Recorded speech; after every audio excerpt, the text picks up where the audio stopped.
Oi, gente, tudo bem? Todo mundo me escuta bem aí? Tá dando para ouvir? Hoje é o dia intenso, né? Várias aulas. Vou tentar fazer uma aula um pouco mais leve, mais tranquila. O Parolin falou que eu já participei de tudo, não à toa faço terapia. Então, assim, quanto mais coisas você participa na faculdade, mais doido você vai ficando, tá? Tô brincando, gente, mas vai dar tudo certo. Bom, tô falando aqui com os futuros calouros, né? Gostaria muito que alguém fosse calouro de filosofia ano que vem, pô. Mas tá bom. Eu desejo toda a sorte do mundo para vocês, em qualquer curso. Já vão ser aprovados, já acho que nem precisa da minha aula, vocês estão muito inteligentes, umas perguntas assim, alto nível já, que isso. Mas beleza, gente, vamos lá então agora. Sobre o texto da Nancy Fraser, que é da distribuição ao reconhecimento, dilemas da justiça em uma era pós-socialista. Eu vou estar com um roteirinho aqui para dar aquela seguida para não me perder, mas já aviso algumas coisas antecipadamente. Primeiro, vocês leram o texto? Sim, todo mundo, beleza, pô, bacana, a galera está bem preparada, então. Esse texto ele é bem, não sei se deu para vocês perceberem, mas ele é bem didático, né? Ele não é um texto muito difícil de ler, ela apresenta o conceito e logo em seguida ela já explica o conceito, então é um texto bem tranquilo. Então, aqui, às vezes, a aula ela vai ficar um pouco repetitiva, tipo, reexplicando conceitos e conceitos, porque ela já reexplicou o conceito 30 vezes. Mas faz parte. Se vocês tiverem alguma dúvida, não precisa esperar chegar no final, podem me interromper e tal, levanta a mãozinha que, se eu conseguir enxergar, eu paro a aula e vocês falam. Então, quem é Nancy Fraser? Porque os outros filósofos, Voltaire, Descartes, tal, eles são filósofos mais conhecidos, são pop, né? Mas quem é, então, Nancy Fraser? Ela é uma filósofa contemporânea, então ela ainda está viva. Ela tem 76 anos e ainda publicando, pensando muita coisa. Ela é da corrente filosófica teoria crítica. Então, assim, ali a galerinha meio anticapitalista, uma galerinha feita para criticar as coisas. Ela também faz parte do pós-estruturalismo, se considera uma escritora feminista, inclusive tem um livro dela que eu gosto bastante, que é um dos livros mais fáceis dela, porque ela escreve um pouquinho difícil, que chama Feminismo para os 99%. É bem interessante. E ela também se considera anticapitalista, então a gente já pode esperar que esse texto dela não vai ser nada pacífico, assim, né? Ela vai criticar bastante. As suas teorias, de forma geral, se baseiam mais na concepção de justiça. Então, ela trabalha a justiça em 3 dimensões.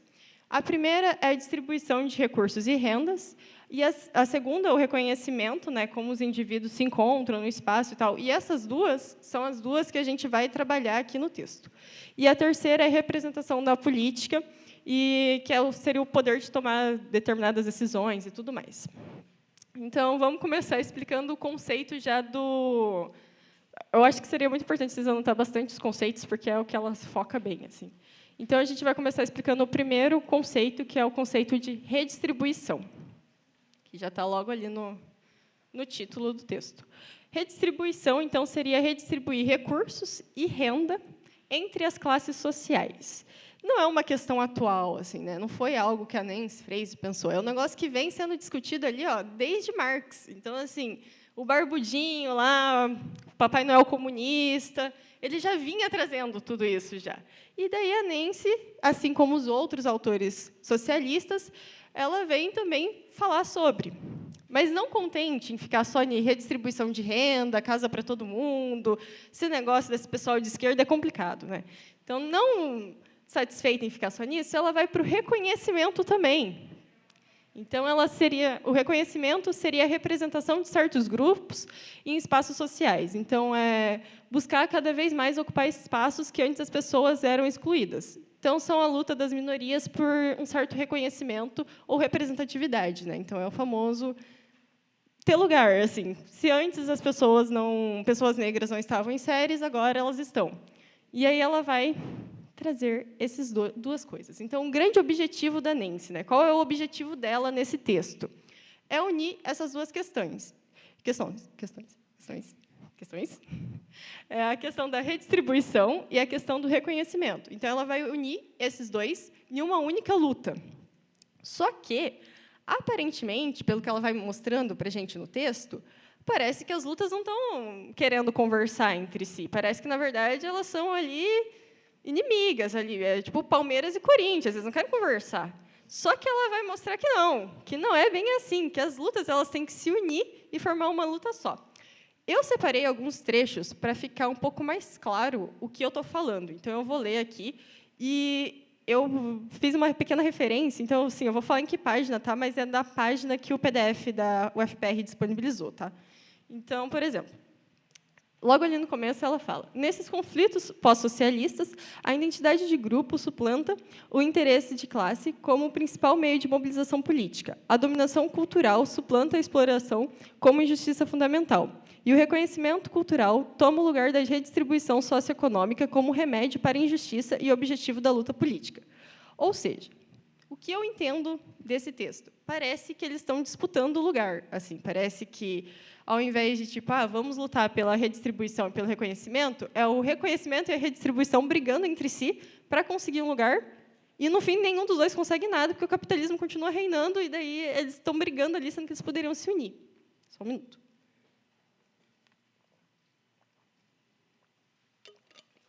Então, a proposta dela é o surgimento de uma teoria crítica em específico que chama Teoria Crítica do Reconhecimento. Esse do reconhecimento é próprio da Nancy, então, essa teoria dela é um pouquinho diferente da teoria das teorias críticas anteriores, que ficam ali nessa questão econômica e tal. E aí, agora, ela coloca a luta social. A Nancy ela apresenta, então, o porquê que essas lutas competem entre si. Porque eu acho que, se a gente parar para pensar, dá para entender o porquê uma pessoa precisa de reconhecimento e redistribuição, certo? Se não dá para entender, fiquem tranquilos que eu vou tentar explicar isso mais para frente.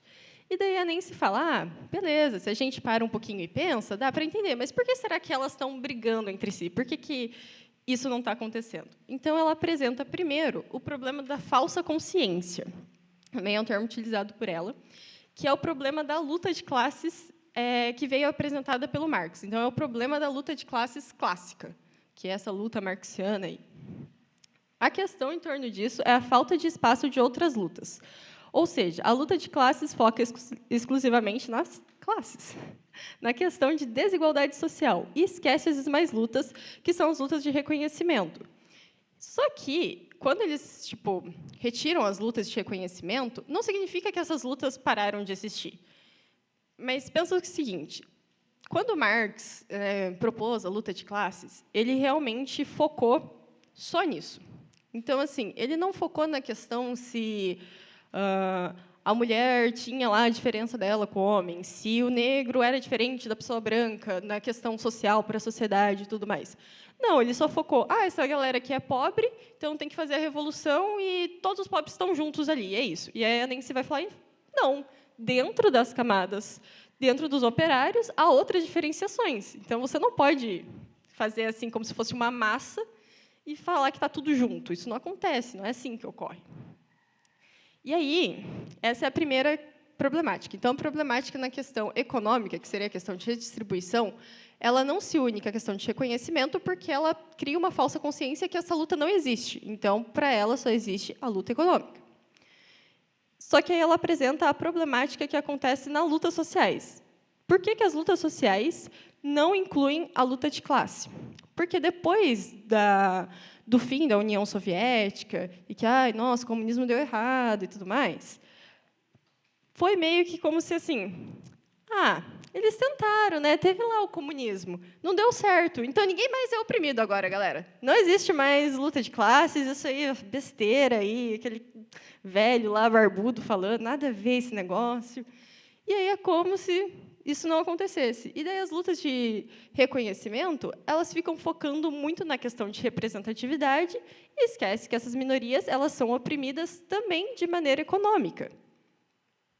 Então, a tarefa que a Nancy se propõe durante o texto é juntar essas duas críticas, que a luta de classe e a luta de pautas identitárias, elas podem não perceber, mas elas têm um inimigo em comum, que é o capitalismo.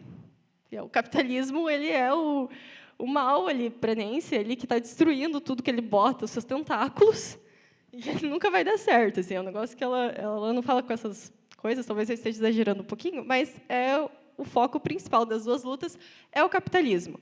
Então, para ela, as duas lutas deveriam se unir e, ao invés de ficarem ali brigando, se unirem e destruírem o capitalismo. Quase que fazer uma revolução, assim, né? Uma parada LGBT revolucionária. Meio que isso, para conseguir entender. Gente, desculpa, eu fico fazendo piadinha, mas é porque eu estou nervosa, daí eu preciso fazer a ansiedade sair do meu corpo. E aí ela coloca, mas como a gente faz para unir isso? E daí você pensa, pô, a Nancy vai explicar como é que faz para unir, né? O spoiler, ela não explica, o que é muito frustrante desse texto, porque ela passa o texto inteiro. Então, a gente tem que unir, tá? Tem que unir essas duas lutas aí, a gente tem que se unir. E aí você fica, beleza, como é que a gente vai unir? E ela fica, tem que unir, né? Pois é, vamos unir a luta. Como a gente ainda não sabe, mas vai unir. E aí eu cito ainda na página 1 o que ela fala sobre esses problemas. Devíamos nos dar conta de que temos pela frente uma nova tarefa intelectual e prática, a famosa praxis aí, a de desenvolver uma teoria crítica do reconhecimento, que identifique e assuma a defesa somente daquelas versões políticas da política cultural da diferença, que possa ser combinadas coerentemente com a política social da igualdade. Um momento, vou beber minha aguinha no eliminado da Libertadores aqui. A vida é triste, companheiros. Aí, depois, a Nancy apresentou, então, por que essas lutas divergem, por que elas brigam entre si. E daí, agora, a gente volta para o título, que ela sempre está falando de justiça. Lembra que eu falei que a teoria dela, a tese dela, se baseava sobre justiça? Para a gente entender sobre justiça, a gente tem que entender primeiro sobre injustiça. Então, a Nancy apresenta duas formas, que ela mesma chama de formas genéricas, porque esse texto, na verdade, ele é como se fosse um resumo de uma obra mais trabalhada da Nancy, que, inclusive, é mais difícil de ler. Então, esse texto é bem genérico, bem resumido mesmo. Então, ela apresenta, primeiro, a injustiça econômica, que são as injustiças que ocorrem na estrutura econômica política, que é a exploração do trabalhador. Simples. Eu vou citar a explicação dela, porque eu acho que a explicação dela está muito boa, o que torna a minha desnecessária. Então, vamos lá. A primeira delas, isso está na página 2 do PDF. A primeira delas é a injustiça econômica, que se radica na estrutura econômico-política da sociedade. Seus exemplos incluem exploração, a marginalização econômica e a privação. Ela coloca uns parênteses, mas senão fica muito longo. Então, é isso. Essa é a primeira injustiça, beleza, a gente tem que combater essa injustiça. Qual a segunda injustiça? A injustiça cultural, que seria a injustiça que se apresenta nos padrões culturais e sociais. Eu adoro que ela é assim, bem clara, né? Ela vai falar de injustiça cultural, que é o que acontece no nível cultural. Muito simples. E aí ela define a injustiça cultural da seguinte maneira. A segunda maneira de compreender a injustiça é a cultural ou simbólica. A gente vai ignorar um pouco o simbólico e focar só na palavra cultural para ficar mais fácil. Mas quando no texto tiver simbólico, também quer dizer cultural, que é a mesma coisa. Aqui, a injustiça se radica nos padrões sociais de representação, interpretação e comunicação. Seus exemplos incluem a dominação cultural, o ocultamento e o desrespeito. Ok. Então, essas injustiças elas podem parecer diferentes umas das outras, mas elas estão ocorrendo exatamente no mesmo tempo. Então, vamos pegar o exemplo de uma mulher, assim, vamos pegar o extremo, assim, uma mulher negra, trans e de classe econômica periférica.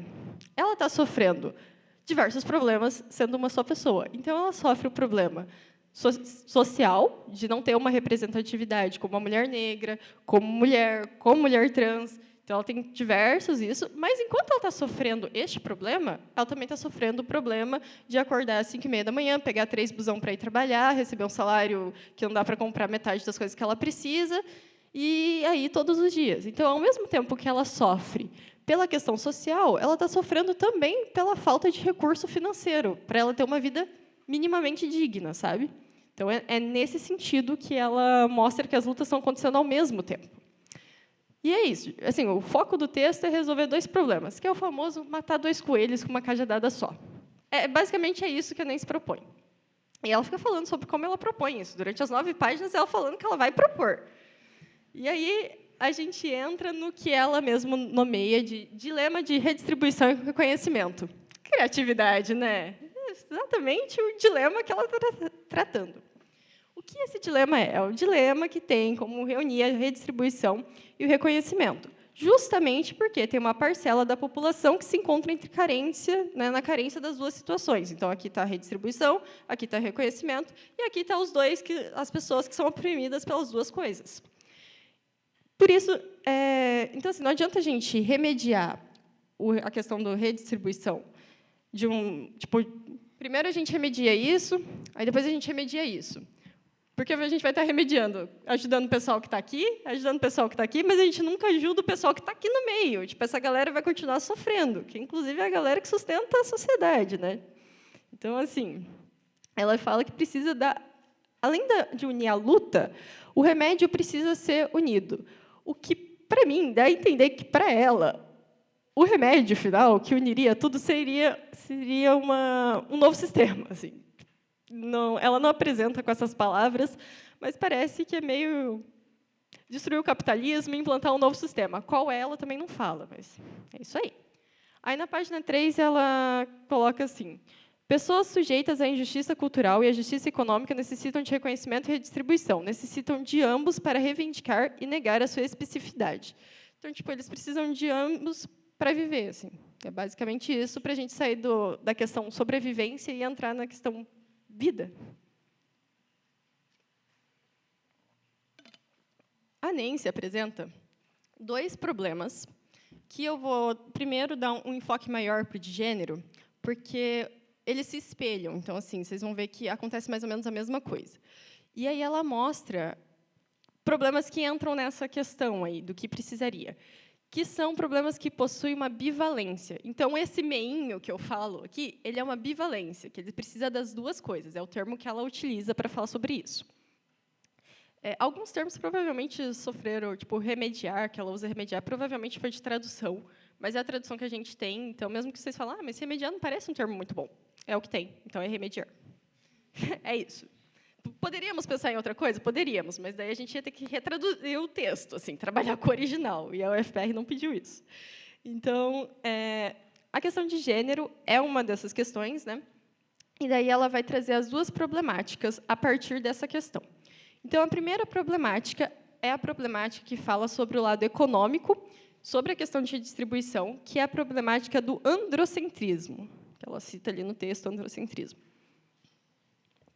A definição da própria Nancy disso é a construção autorizada de normas que privilegiam os traços associados à masculinidade. Então, de forma resumida, é uma construção, uma visão do mundo feita para o homem, quase que como se o mundo fosse exclusivamente masculino. Aqui a gente está tendo uma maioria feminina, então talvez vocês entendam algumas situações.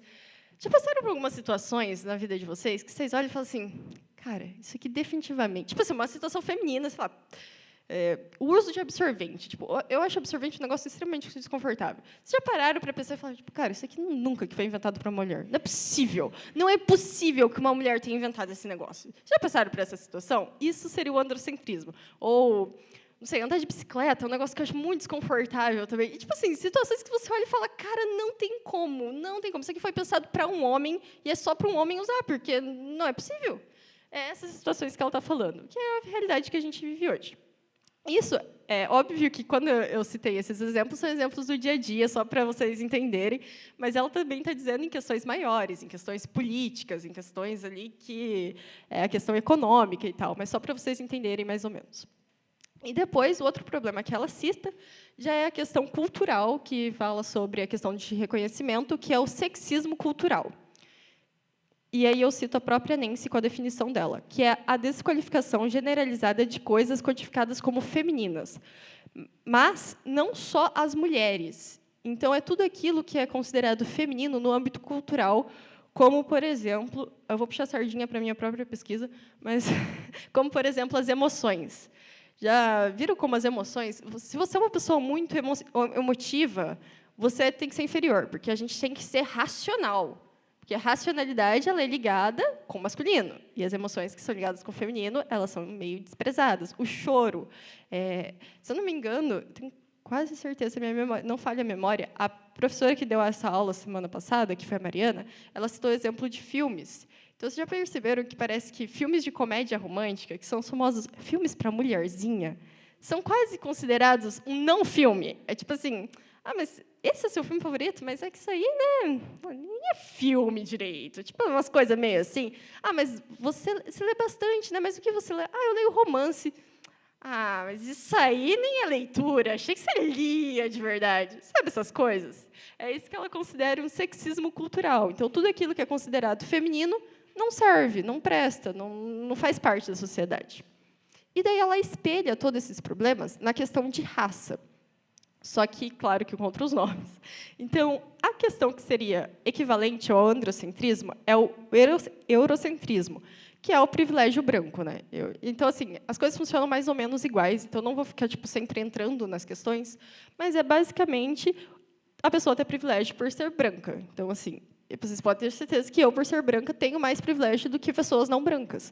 E as pessoas não brancas aqui não são só pessoas negras, tá, gente? Pessoas indígenas, pessoas amarelas, enfim, todas as pessoas que não são consideradas Europa entram aqui. E aí a questão que é análoga ao sexismo cultural daí seria o racismo cultural. É bom que é bem fácil de lembrar, assim, que é tudo aquilo que é considerado não branco também, né? Negro e tal, ele não tem valor, assim, ele é inferiorizado. Um exemplo são religiões de matriz africana, que são sempre consideradas um negócio assim, meu Deus, horrível. Elas só são consideradas isso porque elas são religiões de matriz africana, porque se as mesmas coisas acontecessem, mas viesse da Europa de pessoas brancas, não seria. É exatamente essa a questão para ela. Então, assim, todas as questões que são ali falando sobre pessoas negras, pessoas não brancas, são consideradas ruins. Ela dá exemplo de cinema, desenhos também, que tem isso, né? E, enfim, é muito interessante ver como o sexismo cultural e o racismo cultural, eles que são a questão da cultura, ali, né, do reconhecimento, eles sustentam a questão da redistribuição. Então, o racismo cultural, o sexismo cultural sustenta a parte econômica. Então, ele está sustentando a burguesia continuar lidando com as questões econômicas, tirando as mulheres. Por quê? Ou tirando as pessoas negras. Por quê? Porque tem a parte cultural fazendo o serviço para implantar na nossa cabeça de que está tudo bem tirar, porque eles são inferiores, eles não deveriam estar aqui mesmo. Então, é nessa questão. E daí a Nancy parte agora para os remédios, né, que foi assim que está no texto, são os remédios, vamos remediar a situação, temos aqui a ferida, temos o problema, como a gente vai remediar? Então, a Nancy vai apresentar 2 tipos de remédios diferentes. Então, o primeiro é o remédio afirmativo, que é praticamente um discurso paliativo, ou seja, tipo assim, ele arruma os efeitos. Então, ele não vai buscar a causa do negócio, ele vai arrumar o efeito. Tipo assim, você está com um problema, você está com um câncer, e aí você tem essas coisas que estão acontecendo por conta do câncer. Mas aí você não faz uma cirurgia, alguma coisa para retirar o humor, mas você toma remédios para arrumar os efeitos do câncer, mas você não resolve o câncer. E daí é um exemplo, tipo, por exemplo, da questão da representatividade. Você não acaba com a questão do racismo, mas você coloca mais representatividade.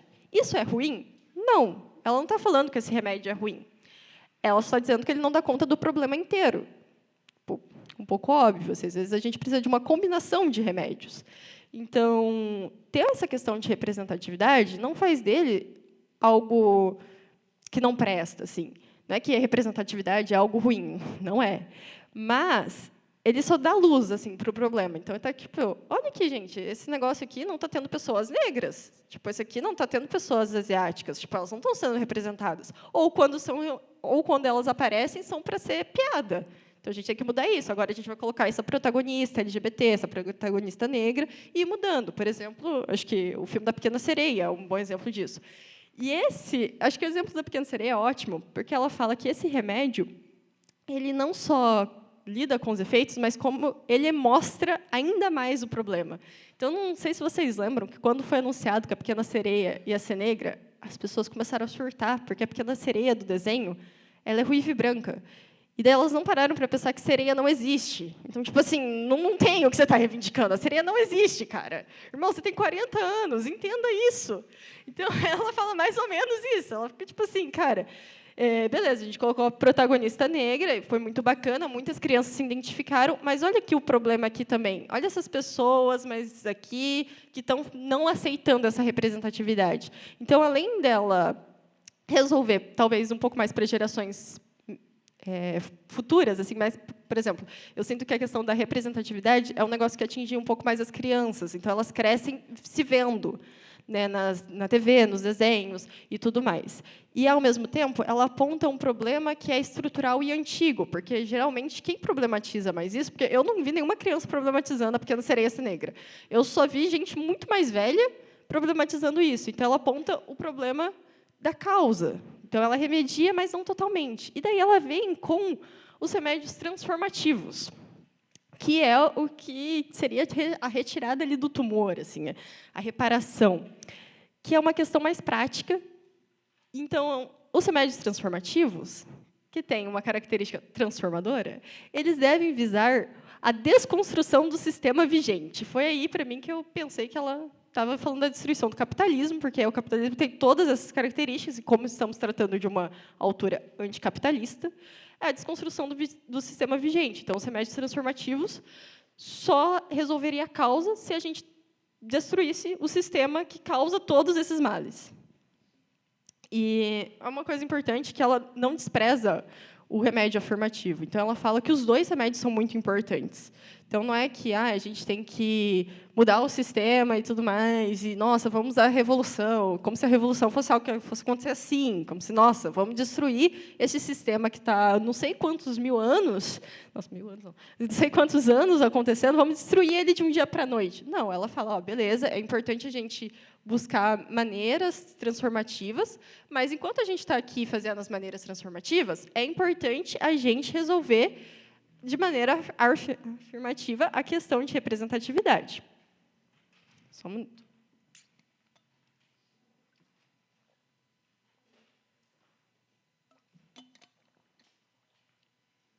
E aí a gente já encaminha para a conclusão. Que, para mim, a conclusão desse texto é não ter uma conclusão, porque ela faz você criar uma raiva do sistema o texto inteiro, e você fica naquela expectativa de, caraca, agora ela vai falar como é que a gente resolve todos esses problemas, que, meu Deus do céu, não aguento mais. E daí ela termina o texto com a seguinte frase: tudo isso sugere um meio de reformular o sistema, reformular o dilema da redistribuição e reconhecimento. A pergunta que pode ficar é... Sim, ela termina o texto com uma pergunta. No que diz respeito aos grupos submetidos aos dois tipos de injustiças, qual será a combinação de remédios que funciona melhor para minimizar, se não para eliminar de vez as interferências mútuas que surgem quando se buscam a redistribuição e reconhecimento ao mesmo tempo? E esse é o fim do texto. Ela termina assim. Aí, sabe aquilo que o seu professor, vocês que estão prestando vestibular, fala quando vocês começam uma redação e vocês querem colocar uma pergunta? E ele fala, se for colocar uma pergunta, coloca no início do texto, para você ir respondendo a pergunta. Ela faz simplesmente o movimento contrário, e ela explica tudo, e ela joga essa pergunta, e ela encerra assim, desse jeito, como se a gente fosse obrigado agora a descobrir o que ela está falando. Mas eu acredito que ela trabalha um pouco mais nos outros livros, né, na outra tese. Assim, seria ridículo a gente definir a tese da Nancy em um artigo de 9 páginas. Definitivamente não é isso. Mas dá um pouco de indignação, porque você termina, tipo, tá, e agora? O que eu acho que é uma ótima propaganda para a própria tese dela, porque daí você fica nesse e agora, e aí você tem que ler as coisas dela para descobrir. Eu confesso que eu não sou muito especialista na Nancy, mas acho que a gente pode ler. Eu acho que também não tem uma solução própria. Eu acho que é mais... Como ela faz parte da teoria crítica, eu sinto que é uma questão um pouco, né, dos autores de teoria crítica, que é deixar você naquela... Você cria a expectativa, você cria a raiva, e você começa a pensar de maneira crítica, e eles não te dão solução nenhuma.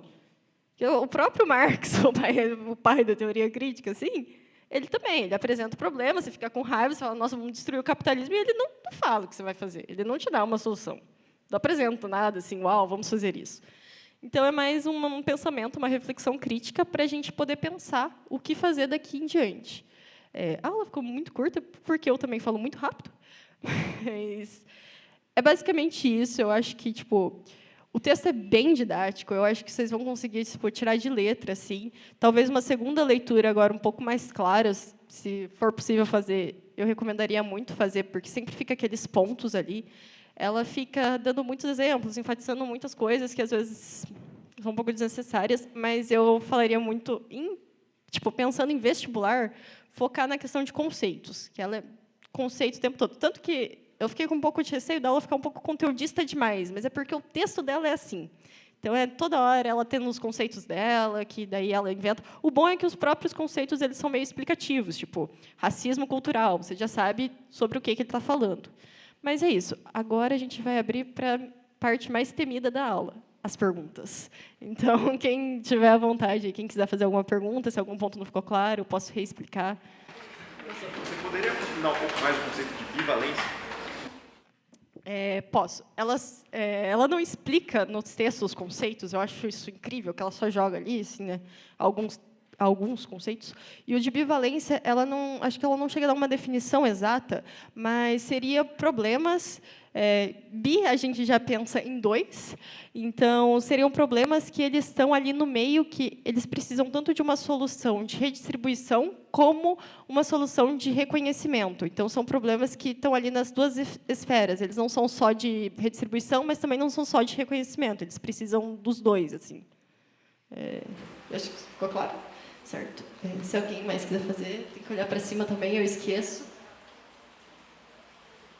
Nossa, gente, agora eu fiquei na dúvida. Ninguém está levantando. Ah, obrigada.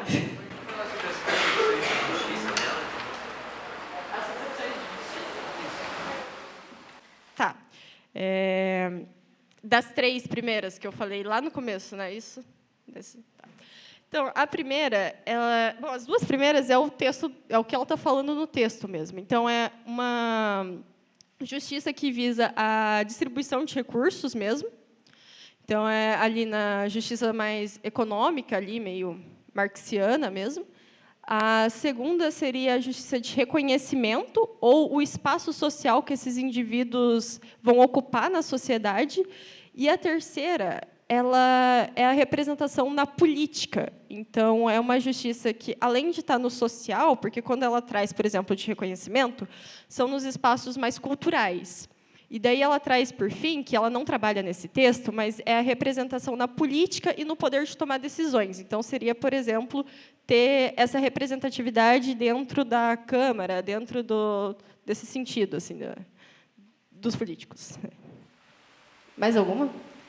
Sempre que não surge pergunta, a gente fica com uma sensação de: será que a aula foi muito boa e esclareceu tudo, ou será que a aula foi horrível e ninguém entendeu nada? É essa pergunta que está passando na minha cabeça agora. Eu espero que é a primeira opção. Oi, você.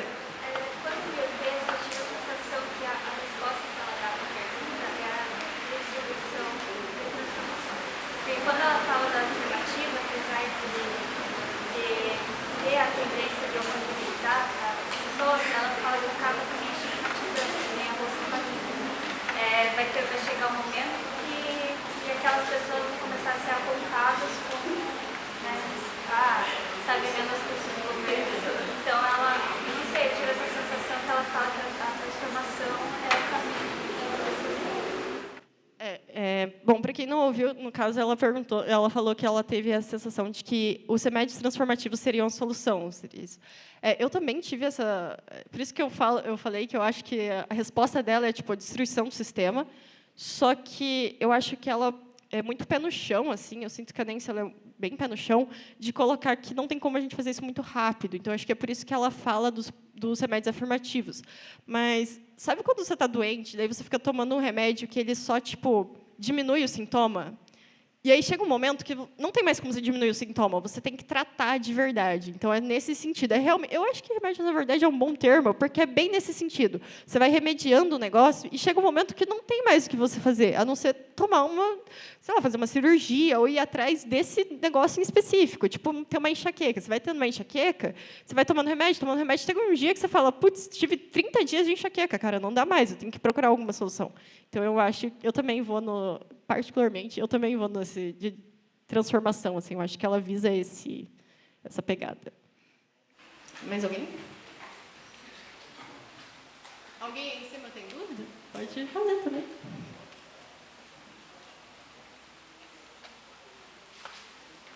Não? Agora eu preciso saber. A aula foi muito boa, a aula foi muito ruim, gente. Obrigada. Porque eu tô tipo, meu Deus do céu, socorro. É a primeira aula que eu tô na minha vida. Agora eu entendo o sufoco dos meus professores. Obrigada. Bom, se ninguém mais tiver pergunta, a gente pode encerrar. Se tiver mais alguma dúvida, mais alguma coisa, algum ponto que vocês não entenderam, que precisa explicar de novo. Não? Então, beleza. Então, acho que a gente pode encerrar.